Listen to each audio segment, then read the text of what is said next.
Topic of discussion is tiredness. কি কি কারণে হতে পারে?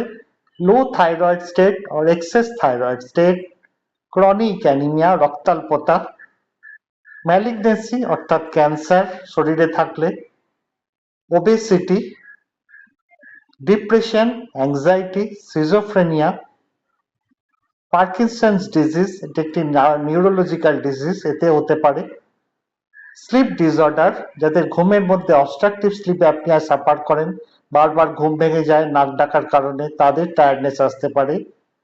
Chronic kidney or liver failure, medicine effect, অনেক ওষুধের কার্যকারিতার জন্য টায়ার্ডনেস আসতে পারে। Systemic inflammatory disease like rheumatoid arthritis, SLE, কোনো ভাইরাস বা ব্যাকটেরিয়াল ডিজিজ শরীরে থাকলে টায়ার্ডনেস আসতে পারে। ভিটামিন ডি ঘাটতি থাকলে হতে পারে। প্রেগনেন্সি একটি কারণ, তাতেও টায়ার্ডনেস আসতে পারে। Thank you.